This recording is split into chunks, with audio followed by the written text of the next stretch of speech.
Inilah kesempatan langka menyaksikan tingkah lucu bayi panda bernama Satrio Wiratama atau akrab disapa Rio sebelum ia siap dipertunjukkan ke hadapan publik pada akhir Mei 2026 mendatang.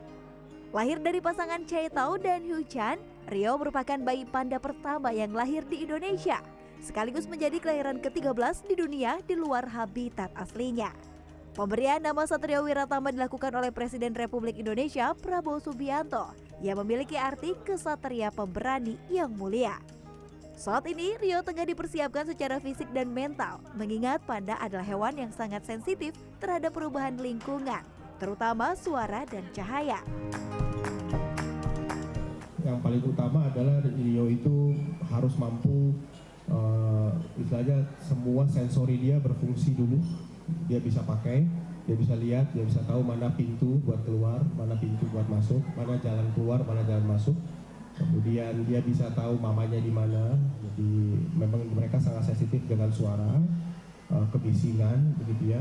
Juga dengan cahaya flash, karena flash itu terkait cahaya yang tiba-tiba ya.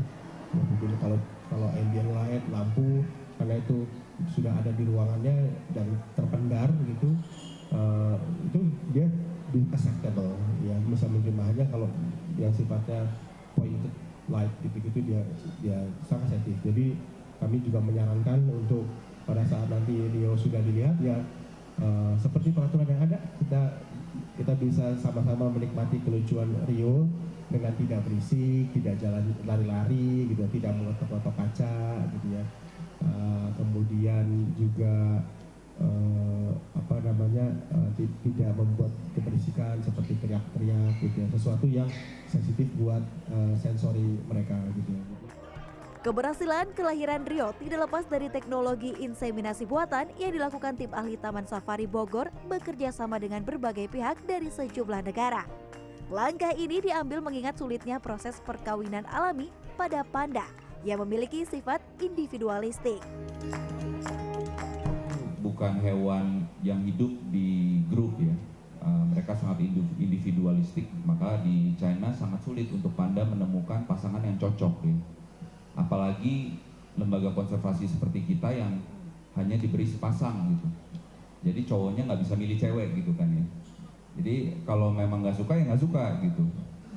Jadi akibatnya kita harus melalui, makanya kita harus melalui research seperti inseminasi buatan dan sebagainya, dan ini melibatkan banyak negara ya, negara-negara Eropa, China, Indonesia berkumpul bersama-sama untuk mendevelop inseminasi yang cocok. Jadi pastinya pihak China merespon ini sangat-sangat positif, bahwa kita sangat-sangat serius di dalam ingin mengembangbiakan hewan mereka ya, yang adalah panda. Jadi itu sih. Nah, ke depan yang kita harapkan risetnya bisa lebih lanjut ya, bukan hanya Rio aja, tapi mungkin semoga bisa berhasil ke depannya. Selain sebagai simbol keberhasilan konservasi, kehadiran Rio juga menjadi bukti kuatnya diplomasi lingkungan antara Indonesia dan Tiongkok. Rio dijadwalkan akan berada di Indonesia hingga 4 tahun ke depan, sebelum dilakukan evaluasi lanjutan terkait keberadaannya.